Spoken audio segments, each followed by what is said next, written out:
And then I forgot where I was looking. Let's read at the library. Okay. Hi everyone, it's Julia and welcome to my channel, Shakespeare and Such. Yes, I got a haircut. It hasn't been very well documented, but it did happen a while ago. So from here on out, short hair. It's quite a change. And yes, I couldn't bother to do anything with it today. So we're just gonna live with it messy. It's cool. I'm so excited to film this today because I have been putting it off because I just knew it was going to be very chatty and I would need a lot of time. But today I'm going to be doing my 2017 reading stats and also comparing them to my reading in 2016. And then hopefully if I compile my statistics again, I can do this next year for 2018-2017 and just see how things develop and change and grow and evolve and how many synonyms can I put in this video. Okay, so I guess let's just dive right in. I'll start talking about things. I will also mention that my notes are here to the side, so if you notice me looking off to the side, it's because all my numbers are right there and I kind of need to read them to be able to talk about this with you. So in 2017, I read 71 works total, and that came to 20,762 pages, which is not too shabby, I think. Like, that's a lot of things to read. And compared to 2016, I had only read 63 books, and here's the weird part. It was 1,802 pages. So even though I read 8 more books in 2017, I actually read only about 1,000 more pages, and it's because I think I was reading more graphic novels and shorter books, especially because I did so many more readathons in 2017, and I think I did my first ever readathon in 2016. I didn't even know they existed until then. So the average length of the books that I was reading in 2017 was 297 pages, whereas the year before last, it was about 314 pages. So my books got a little bit shorter. In terms of the format of the books that I was reading, my physical book count stayed around the same. Last year I read 41 physical books that you could hold in your hand, be they hardback or paperback, and the year before I had read 46 physical books, so it's pretty on par. But there was a huge jump in my audiobooks, where I read 28 books, listened to 28 books in 2017. I had only listened to 11 in 2016.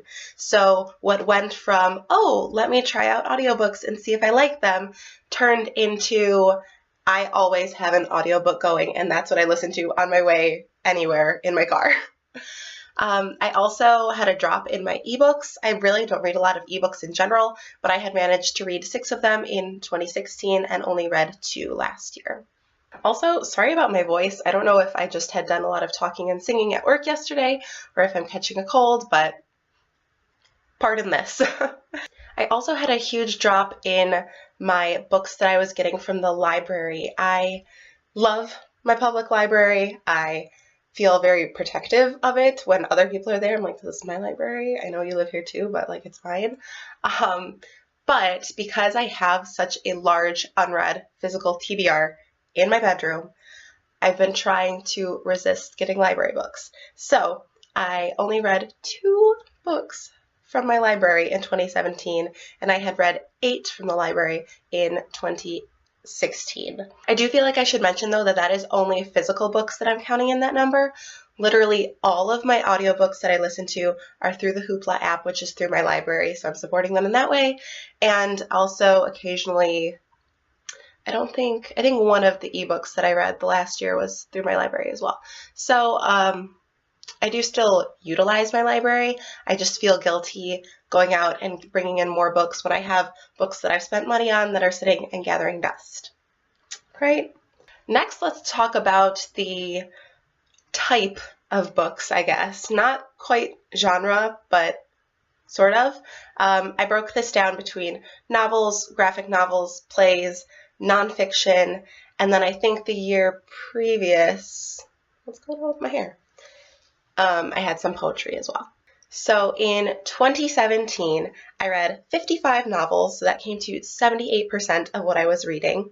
Whereas in 2016, I read 52 novels, which was about 83% of what I had read. So I read fewer but a larger percentage of novels in 2016. But then here's what I had mentioned with the graphic novels, comics, and manga. I had read 12 of those category in 2017 and only 5 in 2016. So I had a jump from 8% of my reading to 17% of my reading being works that were very full of pictures that I was able to get through more quickly.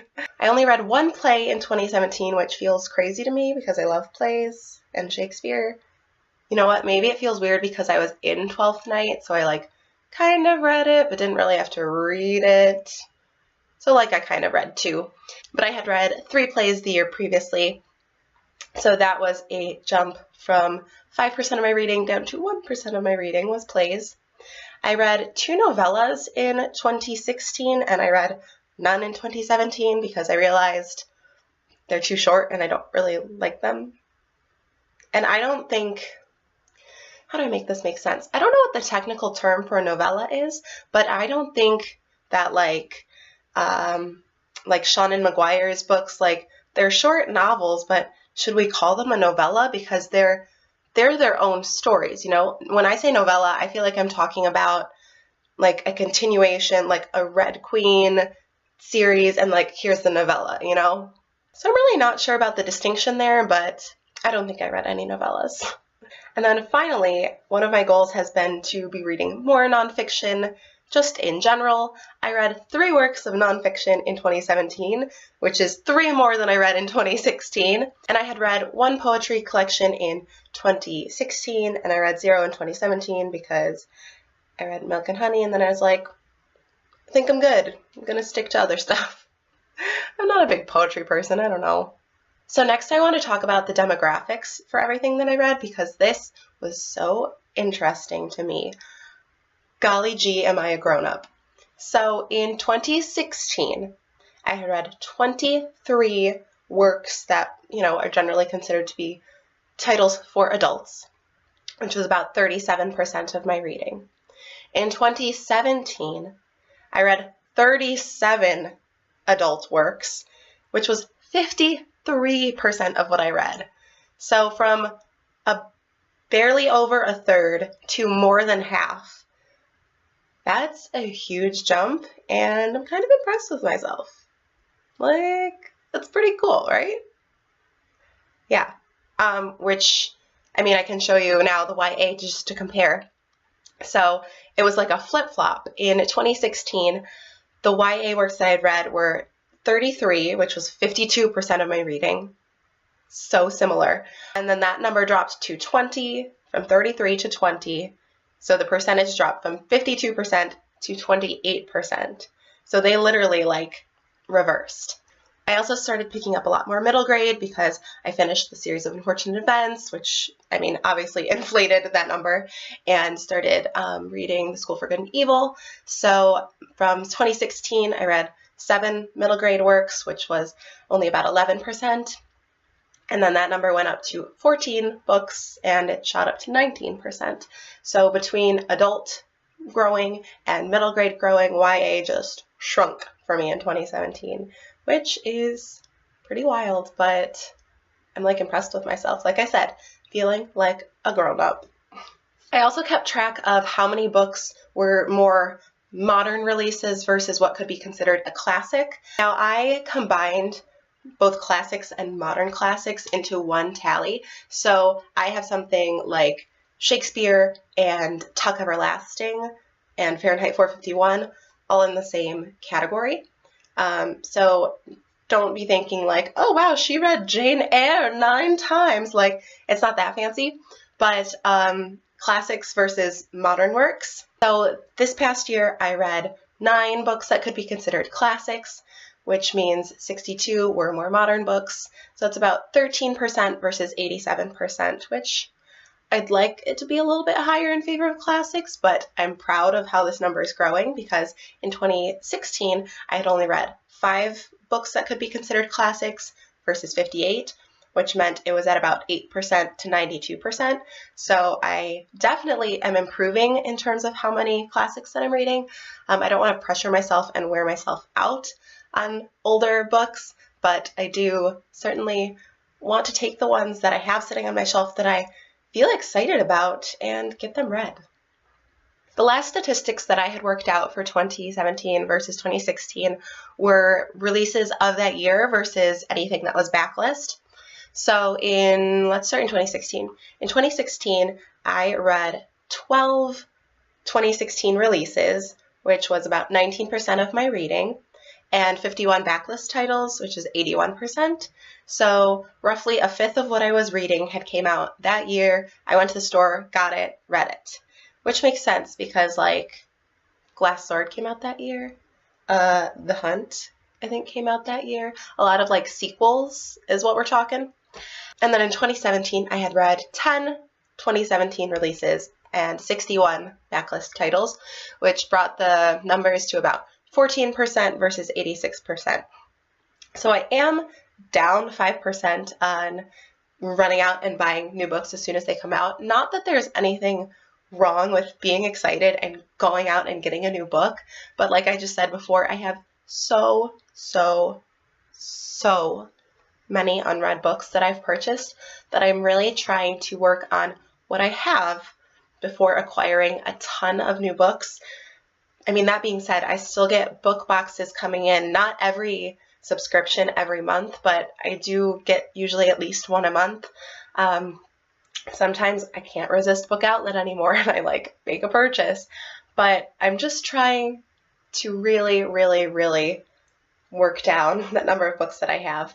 I cannot be someone who does like, oh, 0 by 2019, because that would literally require me quitting my job and reading books all the time.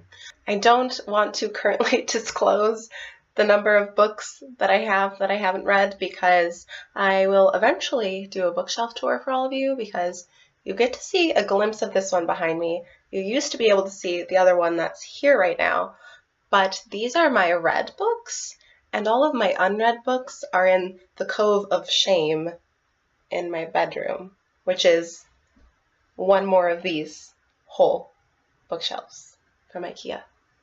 I wish I was kidding. So, yes.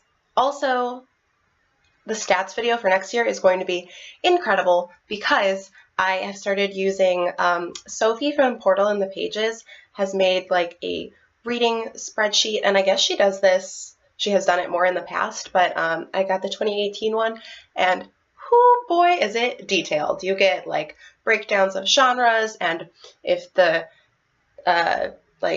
if the authors are a person of color, and like how many pages every book is, and like it's going to be a lot of stats, and we're going to get to nerd out together 1 year from now, and I can't wait. So next, I went and took pictures of all the books that I read each month, and I'll put audiobooks and ebooks, like I'll edit them in so you can see, and yeah, let's take a look. My voice might sound different because I'm going to do a voiceover, but let's check it out. In January, I read You Deserve a Drink by Mamrie Hart, Secrets of Nanrieth Hall by Alex Rickloff, Romeo and/or Juliet by Ryan North, Paper Girls Volume 2 by Brian K. Vaughan, Cliff Chiang, Matt Wilson, and Jared K. Fletcher. The audiobooks I listened to in January were The Austere Academy, The Ersatz Elevator, The Vile Village, The Hostile Hospital, The Carnivorous Carnival, and The Slippery Slope, all by Lemony Snicket. In February, I read We Should All Be Feminists by Chimamanda Ngozi Adichie, Scythe by Neal Shusterman, and Archie Volume 2 by Mark Waid, Veronica Fish, Thomas Patilli, and Ryan Jampool. The audiobooks I listened to this month were the end of the series of Unfortunate Events, The Grim Grotto, The Penultimate Peril, and The End by Lemony Snicket. In March, I read The Female of the Species by Mindy McGinnis, Lady Killer by Joelle Jones, Jamie S. Rich, and Chelsea Kane. I also read The Bell Jar from Sylvia Plath from the library, and I listened to Wuthering Heights by Emily Bronte. In April, I read Station 11 by Emily St. John Mandel, Say Goodbye for Now by Catherine Ryan Hyde, The Beast Within by Serena Valentino, and I listened to Unhinged by A.G. Howard. In May, I read The Devil I Know by Bess Richards, As an ebook, I read Next Year for Sure by Zoe Lee Peterson, and I listened to To Kill a Mockingbird by Harper Lee. In June, Peter Pan by J.M. Barrie, Sailor V Volume 2 by Naoko Takeuchi, From Sand and Ash by Amy Harmon, A Wild Swan by Michael Cunningham, and King's Cage by Victoria Aveyard. I also read as an ebook Archie Volume 3 by Mark Wade and Joe Eisma.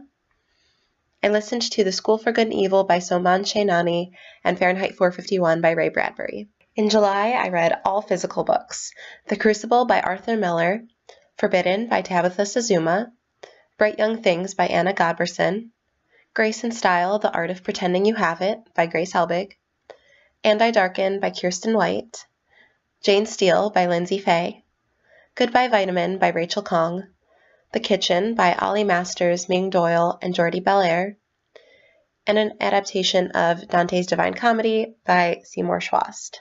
In August, I exclusively listened to audiobooks, and I listened to The Queen of the Night by Alexander Chee and The Statistical Probability of Love at First Sight by Jennifer E. Smith. In September, I read Afterlife with Archie Volume 1 by Roberto Aguirre Sacasa and Francesco Francavilla. I listened to Ruby Red and Sapphire Blue, both by Kirsten Gear. In October, I read Anna Dressed in Blood by Kendara Blake, You by Carolyn Kepnes, Hark a Vagrant by Kate Beaton, Paper Girls Volume 3 by Brian K. Vaughan, Cliff Chiang, Matt Wilson, and Jared K. Fletcher. I listened to Emerald Green by Kirsten Gear, Silence for the Dead by Simone St. James, and Dark Breaks the Dawn by Sarah B. Larson. In November, I read Six Gun Snow White by Catherine M. Valente and The Last Mrs. Parrish by Liv Constantine. I listened to The School for Good and Evil, A World Without Princes by Soman Chainani and Jacoby by William Ritter. In December, I read Tuck Everlasting by Natalie Babbitt, The Creeps by Fran Kraus, Lost in Austin by Emma Campbell-Webster, Sally Heathcote Suffragette by Mary M. Talbot, Kate Charlesworth, and Brian Talbot, Now I Rise by Kirsten White, and Hamilton the Revolution by Lin-Manuel Miranda and Jeremy McCarter. I listened to Gentle Discipline by Sarah Ockwell Smith, A Madness So Discreet by Mindy McGinnis, The Golden Braid by Melanie Dickerson, and Brain on Fire, My Month of Madness by Susanna Cahalan. Alrighty, yes, that was my 2017 versus 2016 reading statistics video. I hope that you found this interesting because I really like hearing statistics about reading. I don't know why I'm a nerd. I guess I just am. But this was really fun for me to compile all of these. These were things that I thought up on my own and just kind of started typing into Notepad on my laptop. But now that I have the spreadsheet for next year, ooh, it is gonna be good. Like I said, I hope you found this entertaining. Thank you all so much for watching, and you'll see more of me soon. Bye!